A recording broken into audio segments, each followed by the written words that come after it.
Assalamualaikum warahmatullahi wabarakatuh. Perkenalkan, nama saya Omega Meliana Libi. Di sini saya akan menjelaskan tentang pemahaman lintas budaya yang bertema enkulturasi dan sosialisasi kebudayaan. Enkulturasi. Enkulturasi atau pembudayaan adalah proses mempelajari dan menyesuaikan alam pikiran dan sikap individu dengan sistem norma, adat, dan peraturan-peraturan yang hidup dalam kebudayaannya. Menurut M.J. Herskovits bahwa enkulturasi adalah suatu proses bagi seorang baik secara sadar maupun tidak sadar mempelajari seluruh kebudayaan masyarakat. Fungsi enkulturasi ada dua, yaitu sosialisasi nilai dan pembentukan identitas sosial. Sosialisasi nilai. Enkulturasi mengenalkan budaya yang berlaku pada seorang individu. Dilansir dari Enculturation, enkulturasi mengenalkan norma, nilai, dan praktik budaya melalui dari prosedur kelembagaan hingga perilaku sehari-hari. Kemudian adalah pembentukan identitas sosial. Pengetahuan budaya akan membentuk karakter dan membentuk identitas diri yang sesuai dengan budaya yang berlaku. Sosialisasi kebudayaan. Sosialisasi kebudayaan diartikan sebagai interaksi sosial antar individu atau kelompok dalam pengenalan mengenai budaya leluhur, di mana budaya itu dapat dijadikan pola pikir, perasaan, dan bertingkah laku di dalam suatu lingkungan masyarakat. Menurut Kodiran 2000 dalam Wardani 2019, sosialisasi kebudayaan menjadi kegiatan internalisasi atau penanaman nilai dari penerapan nilai budaya yang dilakukan dengan metode pembelajaran dan pendidikan, indoktrinisasi, dan cuci otak. Istilah sosialisasi secara umum berarti proses pewarisan nilai-nilai budaya dari orang tua kepada anak-anak muda agar mereka dapat berperilaku sesuai nilai-nilai sosial masyarakat.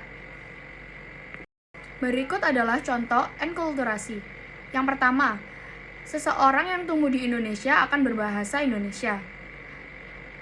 Yang kedua, seseorang yang tumbuh dalam lingkungan suku tertentu, biasanya mereka juga fasih berbahasa daerah seperti bahasa Sunda, Jawa, Minahasa, Tolaki, dan lainnya. Contoh lainnya adalah cara makan. Orang yang tinggal di Indonesia akan terbiasa makan dengan tangan maupun sendok. Namun, orang yang tinggal di Jepang akan lebih banyak menggunakan sumpit. Kemudian adalah contoh sosialisasi kebudayaan. Yang pertama, seperti melestarikan budaya daerah sekitar, tidak meninggalkan budaya sendiri, upacara perkawinan yang menggunakan adat setempat, kebiasaan berziarah ke makam keluarga yang sudah meninggal, membawakan oleh-oleh bagi tetangga yang telah pulang berpergian, dan mengadakan tasyakuran. Dalam proses enkulturasi dan sosialisasi budaya, terdapat agen-agen yang berperan, yaitu orang tua, keluarga, teman, tetangga, dan media massa. Lalu kesimpulannya adalah sosialisasi dan enkulturasi adalah dua proses yang serupa. Sosialisasi mengacu pada proses umum memperoleh budaya, sedangkan enkulturasi secara khusus mengacu pada proses disosialisasikan ke budaya tertentu.